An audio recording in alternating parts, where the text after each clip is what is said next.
Remember as a kid how you made your own movies by drawing little figures on the pages of a pad and flipping the pages to make the figures move? That's the basic principle behind animated pictures today. Now, I'll be your host and guide as we journey together along the rambunctious road to comic book artistry. Let's start drawing. So my guest today is an awesome artist that I met. I think we met when I was working on Ultimate Spider-Man, right? Yeah, it was so long ago. I think it's like 7. No, not 7. That was 6 years? 2015, I think. Is that right? Oh, okay. 4 years ago. Something like that. Yeah, it's been a while. Yeah, she's an amazing artist. This is Kelsey Eng. Welcome. Oh, thanks for having me on your podcast, Troy. No problem. So we'll just start off with the basics, like I usually do. Like, where'd you grow up, and did you go to school for art? I grew up in Brooklyn, New York, and I guess throughout high school, I was like taking art programs at places like Cooper Union had an art program, Micah had a summer program, and Parsons had some. Those are like all East Coast art schools, but they had some art programs. They didn't really teach any basic fundamentals. It was more like a focus on fine art stuff. And then in college, I did an illustration major, but it was kind of similar. It didn't have a focus on foundations. But then after college, I took classes at CDA and I learned some foundational stuff there, and through like an art mentorship with the Dreamworks artist. Oh, cool. CDA over here in Pasadena, right? Yeah. And it was my art mentor Leighton Hickman, who he used to be at Dreamworks Future. He told me about the classes there, so I was like, oh, I'll take some of those. Cool. So did you always draw when you were younger? When I was younger, yeah. I think my dad said I came home saying when I was like really young that I wanted to be an artist, and he was like, oh my god, what's wrong? Cool. Yeah, that's actually something I wanted to go into, is like, the typical like Asian parents usually want the kids to do, be like a lawyer, doctor, etc., right? And I had a friend that he wanted to be an artist too, but then his mom didn't agree, just like a lot of Asian parents. I'm not like mine, because my dad was an artist and there was artists in my family. But how was it like with your family? Were they kind of open to your love of art? I think it's kind of similar. It sounds similar to your family because my dad is an architect, and then my mom, she didn't do the art side, but she worked in fashion because she used to make her own clothing, and then she got into production where she would like kind of help community factories overseas. So I think they knew that they didn't exactly know what the career possibilities were in the field, but they were accepting like, oh, if she likes it, she can do it. That's pretty cool. So was that kind of an influence on you, that they were like into art kind of, or similar art? Yeah. Yeah, I think it was like really helpful to see, like, because they always encouraged like creative things outside of work. Like my mom would draw with me sometimes, or my dad, he would draw. He draws cards a lot, so he would draw like, I don't, like, I'm just imagining this Christmas card tree he would draw. He'd like draw like architect style, like very quickly. But yeah, like they didn't teach me any art foundations, but it was just like them just drawing with me and spending time with me, doing creative things. That's cool. Yeah, my dad was graphic artist, so he was more traditional. This is like, before technological age. So he had kind of an office upstairs, and he had like the light table, and he had all the tools so I could use, and he had like a copy machine, so I was able to kind of like, if I drew something, then I could kind of copy it and do whatever. But yeah, that's so awesome. Yeah, I think it definitely helped influence, just playing with the tools and everything, right? From there, how did you start getting to like work and and all that? Oh, like in animation kind of, Yeah. or work in general. Or would you Oh, would you yeah. start and In college, I was lucky. One of my alumni helped connect me with an internship at Nickelodeon, so I did a oh, production internship there. Um, and then I guess after that, I wasn't skilled enough to get hired right after that, so I went back to school, did the mentorship with Leighton, and then I what happened after that?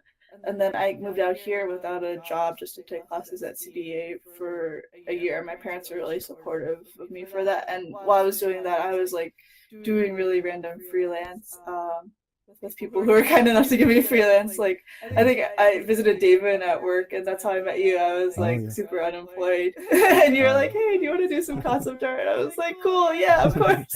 I'm desperate." cool. So I like, I have your artwork right here. Your artwork Oh too. yeah.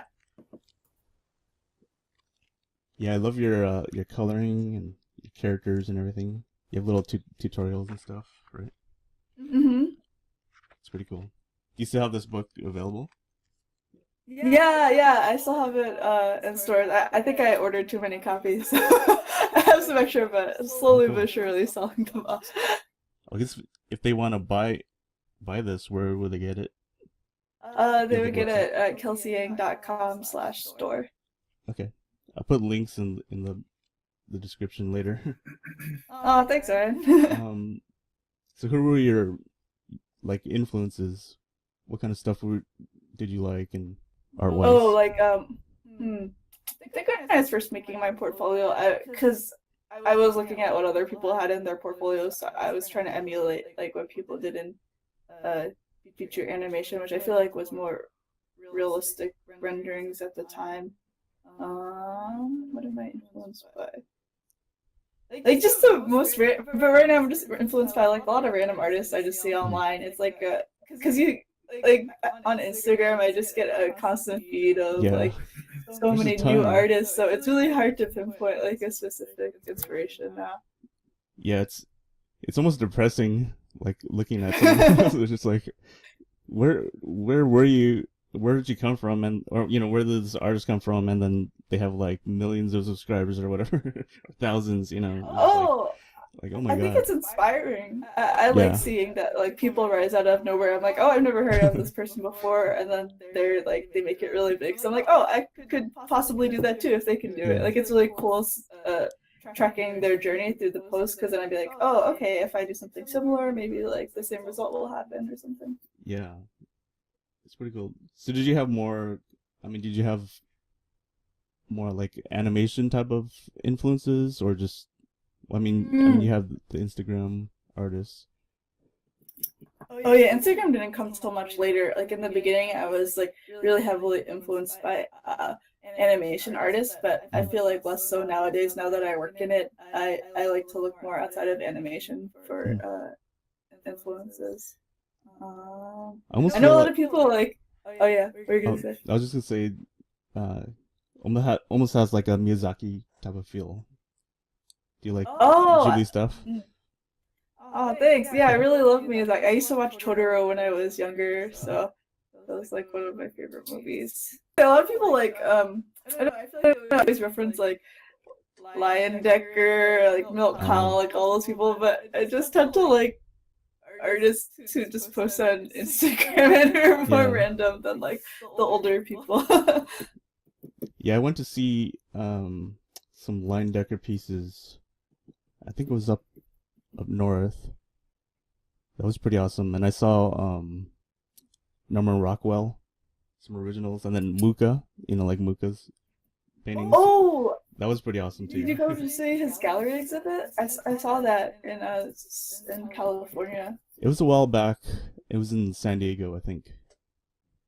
But it was amazing, especially Yeah. the Rockwell ones were like as tall as like a whole wall.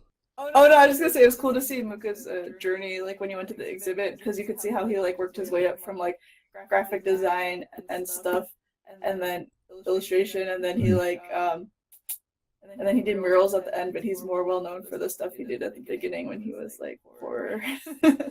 Yeah, those. I mean, just I saw one that was just like a pencil drawing of like some jewelry, and that's amazing just to look at. You're just like such a fun little detail. It was like I think it was a little small one, but I think I saw on your Instagrams you were doing the draw in this your style. Yeah. That's pretty cool. Like, so you have, maybe I'll show some pictures of your Instagram. But so where did that come from? Was that your idea, or someone started that? Oh yeah, no, it's definitely not my idea. It was a Instagram trend that's been going on for a while. I think it started like a couple, like I remember I started seeing it last year with I think it was Laura Pickles. Like she did a mermaid or something, and it popped up on my like recommended stuff a while ago. And then I was busy working at the time, so I didn't kind of have like the extra mental bandwidth to do it. So I was kind of observing from afar for like the whole year, and then I thought the trend was gonna die down, but it never died. So I finally had time when I had a month off from my job to join in and try it, and it's just a really cool way to meet other people online, and like get a whole new audience for your work because people are checking the tag a lot. So even though you posted artwork a while ago, the likes kind of like posts usually die within a couple of days, but because the tag is so active, people like still new people keep seeing it like days after the post has been posted for Draw This in Your Style. Oh, that's cool. So do you tell them like before, or you just kind of do it and then you go, hey, look what I did? Yeah, it's kind of the second one because you kind of like surprise. I did your thing. Like, cool, and sometimes the original person doesn't notice, which is totally okay. Like, I'm kind of just having fun with it because the hardest part for drawing for me in my personal stuff is creating the character design. Sometimes that takes the longest, and then posing it out. So if the character design is already created, and the color is already there, then you can kind of just have fun with it. And it's just a really good way to increase followers on Instagram, like not to be like numbers oriented or anything, but it's like a fun way to interact with the community. Cool. So right now you're working at Cartoon Network, right? That's pretty awesome. Congratulations on that. Oh, thanks. Yeah, it's been super fun. Was it We Bear Bears? Background paint. That's pretty cool. I was watching a little bit. I never saw it before, but it looks pretty cute. It's super cute. I actually hadn't seen it that much either before I started the job, but I was really like, oh, this is so awesome. And then I got really into it and I just binged all the available episodes. That's cool. So how did you get that? Did you submit to them, or? Actually, they contacted me for a layout position like last year, but I ended up being really busy at the time, so I declined to test for them, which was a mistake on my part because I think I didn't realize how like fun working at Cartoon Network was. And then like a year later, I ran into my friend at DesignerCon. I was tabling there, and she works on the show as like a colorist / BG painter, Maria Vuitton. So I told her I was looking for work and really wanted to leave the studio that I was at, and she was like, "Oh, we have a position. I'm leaving." She was leaving her job to work in another show, so she recommended me to the art director, and I was able to email the art director, and then I tested for the position. I think I did like 2 background paints, and cool. Yeah. So I kind of skipped a little bit. Like, where were you working beforehand? I was at Dreamworks TV. Yeah, I was there for 4 years. Yeah, really long time. Oh, cool.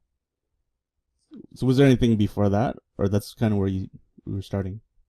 Oh no, my first job ever was at Nickelodeon on a show called Breadwinners. Oh, cool. Okay, so then from after Nickelodeon to then what? Oh, and then I went to Miles from Tomorrowland at a studio called Wild Canary. I was actually at Wild Canary before doing freelance for their Mucinex commercials. Yeah, they're really nice there. Oh, cool. So you're doing background paint. That's pretty cool. Yeah, I love your color sense. So how do you like that so far? Oh, thanks so much. Oh, like the job background painting. how I like it so far. It's been really fun actually because I've never been on a 2D show painting in Photoshop actually before, because the first 2D show I was on, it was in Flash. So this is like a new experience for me, and it's just been really fun so far because I feel like I get to do what I love outside of work. In work, like it's really relaxing because someone else does the line work for you, and you just kind of have to using like logical landscape painting techniques, just paint in, and the Weaver style is really painterly, so I feel like I just get to really relax, and the art director is really great at giving feedback, and everyone's so nice on the show, so I just feel like it's a really great environment. Do you have any plans for the future, like maybe doing your own book or anything, or where would you maybe want to work in the future? Or that's a good question. I think like originally I was trying to move to, I wanted to work in feature animation, like on movies, but I don't know, that's kind of more optional in the future for me because I really like working in TV right now with this job. And then throughout for the past couple of years I've been like working with my I have an illustration agent, Kathleen Russell. She's with the Andrea Brown Literary Agency, and I've been working on a draft for a children's book with her. So I'm not really sure where that will go, but it's been really fun because she gives really great writing critiques. So I've been learning about that side of work for a while, and then I've also been illustrating some covers for a middle grade trilogy. So that's really fun too. And then just like picking up freelance that I like. I'm in a really good spot where I can say no to freelance that I don't want to do. So just really lucky right now because I mean before I was just desperate. I was like, I'll take anything. Yeah, that's pretty cool. Yeah, once you get some things under your belt, then get a little more leverage, right? That's pretty cool. So you have like a website, Instagram. You have your own YouTube channel, right? Oh yeah, I'm still trying to figure that actually because yeah, you have a YouTube channel too. I saw your interviews there. They're really cool. Oh, thanks. YouTube's kind of YouTube's harder for me to figure out. So I'm not really sure. I think the videos have to be like shorter and more engaging, and I'm more of like a relaxed, boring person, so I have to figure out how to translate. Oh. That's pretty cool. You did kind of like a tutorial type of stuff too. How was the response on that? I think it's good. I mean, it's okay. Like maybe like a couple thousand views, but I think in the future, like it's really hard to figure out like what to monetize and what not to monetize right now because my YouTube account is really small, so I can't monetize that. So like for example, like if I make a full tutorial, should I put it on Gumroad or should I put it all on YouTube? Because YouTube is free, but on Gumroad, like people actually like compensate me for like the work that I do. So but if it's free, then more people see it. How does the Gumroad work? Is it kind of like Patreon, or is it different? Oh, it's different. It's just like a digital retailer where you put like you basically zip files into a folder and you sell those online. Oh, it's like where you could like a store or something, right? Yeah, they enacted a new feature, I think, where you can do subscription-based stuff with recurring payments, but the main focus is the one-time purchase of digital goods. Okay, so you could kind of incorporate like a Patreon and Gumroad, but it's a separate thing, right? I mean, it's kind of like can you almost work it in tandem or not necessarily? Oh no, that's a good idea. Yeah, actually, I see people like Ross Draws. They do that. He puts a package out on Patreon and then he sells it on Gumroad for people who aren't part of his Patreon. So it's like double monetization.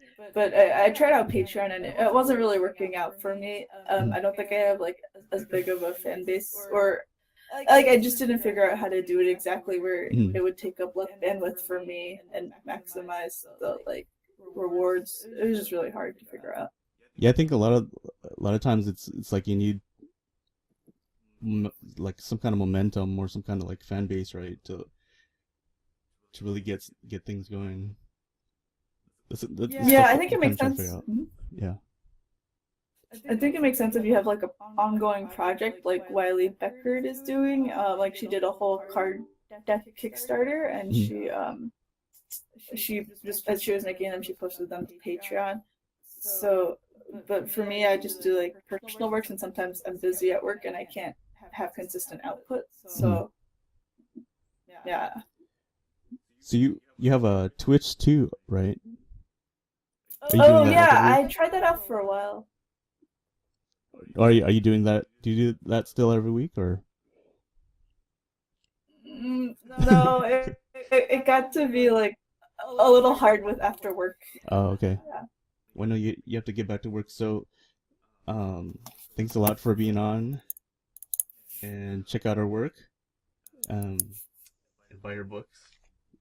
Is this your only book? Do you have other books? I like was starting on working on one, and then I kind of stopped it midway. So not at the moment. It's only that one. Yeah, but yeah. Well, thanks for being on, Kelsey. Oh yeah, of course. Yeah.